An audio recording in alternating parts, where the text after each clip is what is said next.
she has hit them because she has, you know, hit them before, and all of that. So, you know, calling them out their names and all of that. So of course I have 2 stories going on, but hey, I don't know, I didn't witness it. So they end up giving her a 30-day notice. She had to actually get out of the facility.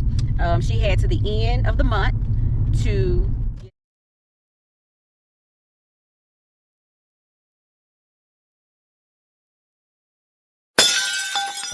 What's up, y'all? Good morning to you. Hey, listen, thank y'all for tuning in to Nurse Up with Carol. As you can see, y'all, I'm getting ready to start my day. I am on my way out of here, y'all. Out of here, y'all. So, whew, I have already prayed. I've already covered myself. Oh, before I go any further, this is the day that the Lord has made. I will rejoice and be glad in it. Yes, that is an awesome word of God for today and every day, y'all. So anyway, I am headed out, y'all. I have probably about 4 or 5 patients to see today. Praying that I don't get any calls, but like I said, I'm headed out to see my patients, and so just making sure everything, you know, turns out well with them. I have one patient called me this morning because he was saying he received his medication, but of course it was short 8 pills, honey. So one thing about it, they're gonna count them pills, okay? Especially them hydrocodone. So contact the pharmacy and they're looking into it. They probably just need to go back, count their inventory, and if they have, you know, 8 pills extra, then 9 times out of 10 they did short him 8 pills. So got that taken care of. I didn't have any issues overnight. Normally in hospice, well, I know for this hospice company, it didn't happen for my last hospice company, but with this hospice company, we have a stand up and we have a stand down meeting. So stand up starts at 8:30, stand down is like at 4:30, which that's the time that I'm officially off, right? So during our stand-up meeting, we have the chaplain come on. We have actually everybody's on except the doctor, the night nurse. So we have a triage nurse, and that triage nurse discuss, you know, any incidents, any deaths, any visits that happened overnight, you know, just to let us know, just to give us as the case manager an update on our patients. We take that information and we do what we need to do. We either call or we make a visit or we order prescriptions or something like that. But we try our best to make sure our patients are taken care of so the nighttime crew would not have to worry about it. But hey, things come up, things arise, and it is what it is. So after we do all of that discussion, then of course they'll ask us, do we have anything? They'll go one by one to everybody. The CNAs, even the CNAs are on the line, or the aides, and ask if they have anything. Sometimes they do, sometimes they don't. Sometimes they report, you know, something regarding the patient. Like I had one of my aides did report that one of our patients has like a bruise or something like that on him. So that kind of stuff is helpful. Side note, I do love when my CNAs reach out to me and let me know what's going on with my patients. I would rather, and I had to kind of like say something earlier on to a couple of my aides. I absolutely don't like when my aides go straight to the patient instead of straight to the nurse, you know, to like inform me of an issue, you know, because sometimes the family just, they just take it and run with it, right? So I would rather my aide come to me and let me know what's going on with my patient. That's better, and then that way I can assess the situation and then report to the family, you know, in a way where they don't get all panicky, and you know, because sometimes it is what it is. But anyway, so the aides that was just sidebar, y'all. So the aides are on there as well. And they go one by one. Does anybody have anything? Yes or no? If not, then after all of that, we have our chaplain on. Our chaplain prays us out. We have a good prayer in the morning. We have a good chaplain that can really pray. He prays us out, and we are actually done and ready to start our day. I try to get out of my house before that call is over. It don't happen all the time, but it's like I feel like when I don't, I'm running behind y'all. So anyway, I am headed out. Y'all follow me today. God bless. Let's go. What's up, everybody? Okay, so I just beat my tongue on y'all, but anyway, y'all, I just came from seeing my first patient today, and she's doing well. Vitals are good. I forgot to mention to you guys when I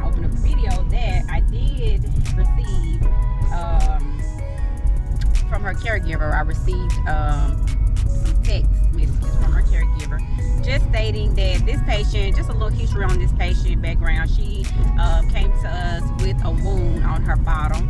It was almost like a little pinhole is what it was. It probably was, I guess, just about healed when she came to us. However, it was still open, but of course now it is healed. And so of course, when a patient has already had a wound in an area, that same area is more susceptible to reopening. So you have to make sure that you're, keeping pressure off of it, which,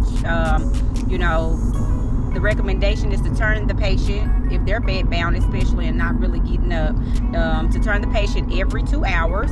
And so that's what's recommended in order to keep that wound healed and keep it from reopening, because like I said, you're most susceptible for the wound to reopen. So the wound is not open. The little pinhole is not open anymore. It's actually closed and it's healed. However, it's just redness like on the outside. So I actually sent it to our wound care provider.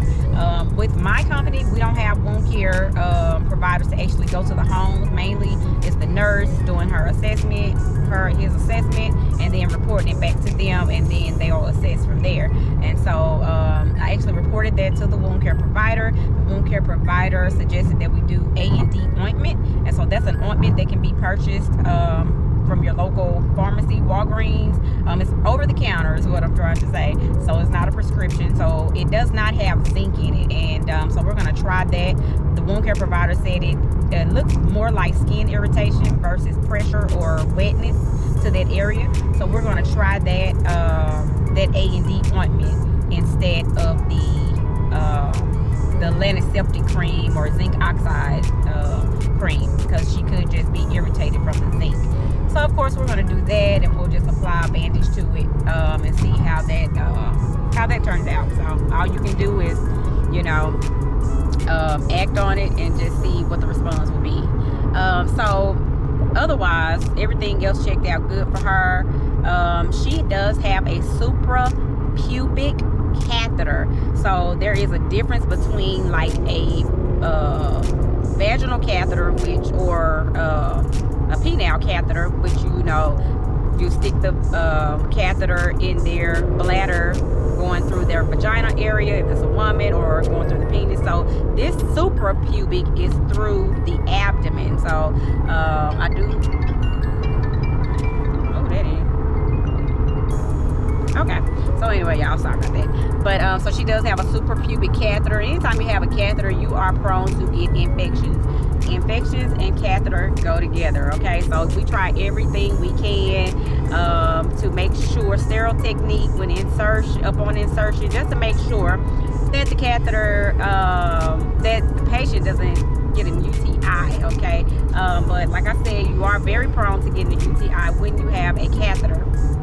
And so she gets UTIs often, and so when a patient has a catheter, especially if the catheter is a continuous catheter, it's not like it's intermittent, you take it out, put it back in, or anything like that. She has it forever, right?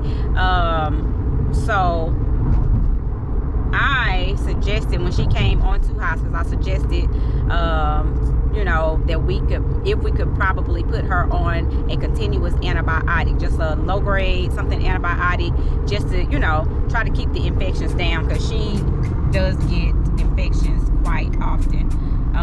And so we did that, in which the antibiotic has been working well. She hasn't been getting as many infections, but we can always tell when she does. But in spite of all that, I've ordered a UTI kit. We do have the kits where we can test the urine just to see if she has a UTI, and of course we will definitely treat it with more antibiotics if need be. So she is on a continuous antibiotic though. Every day she takes one antibiotic pill every day. So but otherwise everything is good with her. She is a bed-bound patient. She does have a Hoyer lift, and so they put her in the Hoyer lift to get her up to the chair at times, and so which is good for any patient. So now I'm actually done with that case, and I am on my way. I had some patients located in another area in which I am no longer that nurse, but one of those that patient that used to be mine and now somebody else's, she actually had a fall, which caused her to actually fracture her elbow. She had to have surgery, and so she had to end up getting staples after her surgery. So she has staples at the surgical site. So the staples are to be removed this week, and so I have updated the nurse, her new nurse. So I'm actually just going to drop off this staple removing kit to him, so that because he doesn't have one. So, and that's one thing, sidebar, just a note, in hospice we are a team, and so we do help one another out if we can. We try to do what we can do. We all have a load of patients, but still we try to come through for the next nurse, because you just never know when you'll need that same help. So anyway, I'm just actually going to drop this off to him, and then I will be on my way. I still have a couple of other patients that I need to see, and definitely going to do that. But y'all stay tuned, because guess what? I got a story to tell you. Y'all stay tuned.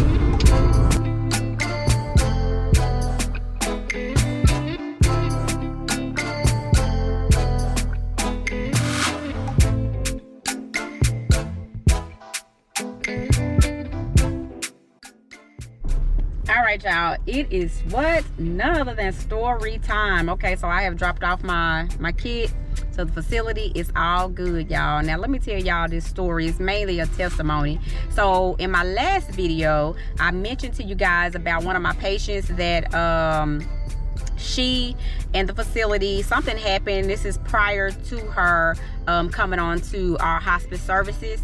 I don't know what happened. I have two stories. I have their story, I have her story. Her story is like, they don't know how to take care of patients in this facility. They're mean, and basically they've hit her before and things like that. And then from their standpoint, she's mean, she's racist, she has hit them, she has hit them before, and all of that. So calling them out of their names and all of that. So of course I have two stories going on, but hey, I don't know, I didn't witness it. So they end up giving her a 30-day notice. She had to actually get out of the facility. She had to the end of the month to get out of the facility. So as I was started to make my business to her, she would tell me she's very depressed, and because then she didn't have anywhere to go. She didn't know, and I guess because of her insurance, it was kind of hard. We had to try to find, our social workers got involved in the case, and we had to find a facility for her to go to after having to leave this facility, and which it was kind of a tad bit hard, only because of the insurance that she carries, or that she has. So I would go, and I could tell she was really depressed and all of that. And I told her, I said, and that's the one that I did tell her, I said, now God he's going to supply your need. He said that he would. He's a God of promise. He's a God that will never fail you. And so, I let her know God is going to supply your need. This is not something that you want. As I stated in my last video, this is not a want. This is not because, you're trying to just move to a bigger place. No, this is a need, because after your 30 days, if you don't have anywhere to go, you will possibly have to go to a shelter, or, you won't have anywhere to go. Her children stay out of town, so they're not even here with her. But so, I prayed with her. Every time I went, she would even ask me, she said, can you pray with me? I said, yes. And one day I prayed with her, and Lord, the anointing just fell upon me. And oh my gosh, I felt that so strongly. And I told her, I said, God is going to show you that he is who he said that he is. He is God, and there is no other. There is no other God. He is Jehovah Jireh. He is your provider. He is our provider. What this is. But I had to kind of speak life into to her. You know, she was so down. You know, I had to, you know, let her know that God's going to come through on your behalf. So we prayed, and a couple of times, you know, I came through and we prayed. And so I would also get in touch with my social worker just to see what's the status, you know, of her move. Did we find her any, you know, thing? And this was just a couple of weeks ago. Social worker was like, no, nobody will take her, and you know, all of that. And I guess she was getting word of it, so that was kind of making her even more, you know, oppressed, you know, like. And so, you know, I told her, just keep the faith. Keep the faith. God is going to come through. He's definitely going to do that for you.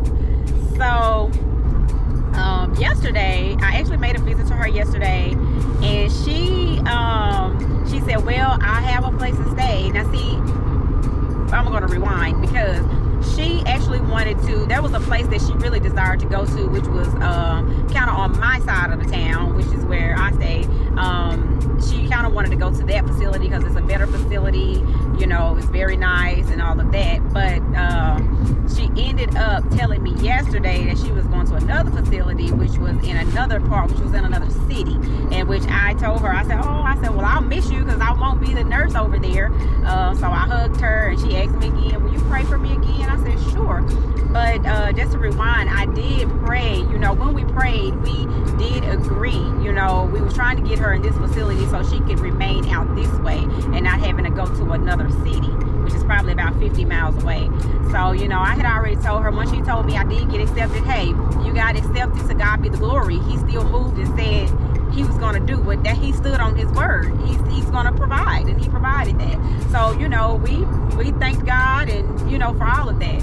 And so anyway, she asked me yesterday, can you pray with me again? And so I'm like, yep, I guess, you know, this will be my last prayer with you, because you're going somewhere else. So there'll be another nurse that you'll have. We do have coverage in that area, and there'll be another nurse there that will, you know, take care of you, whatever. So we said our goodbyes.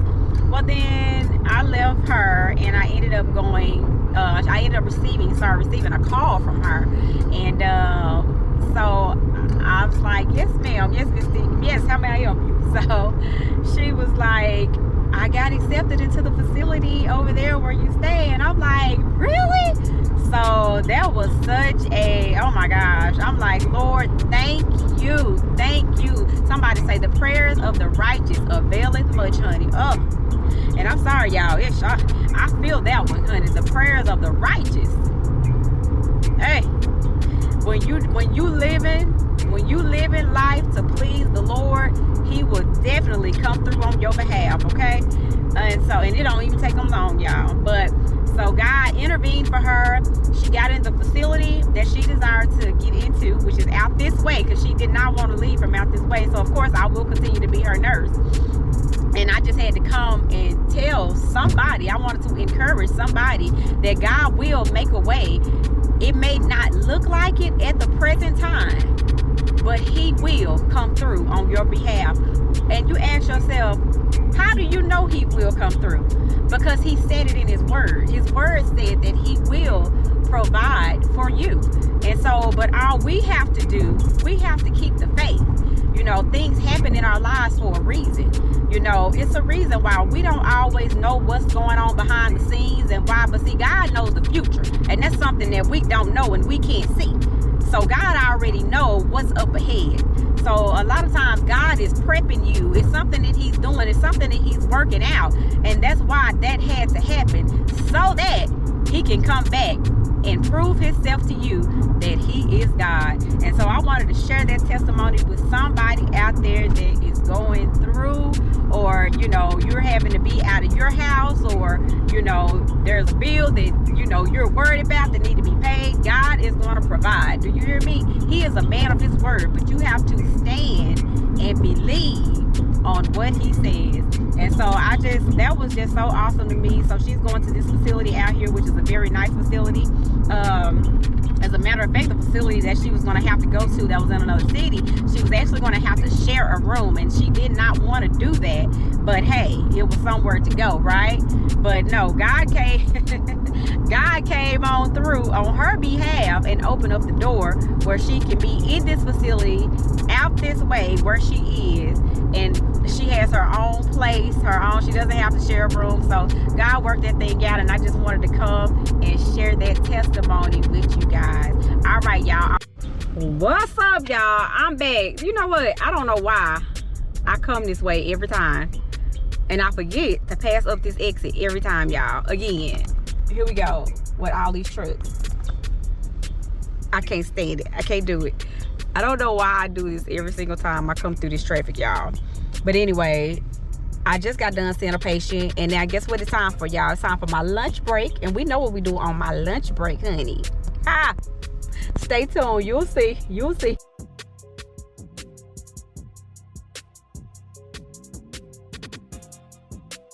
Baby, it's prayer time. I thought you knew. Hey.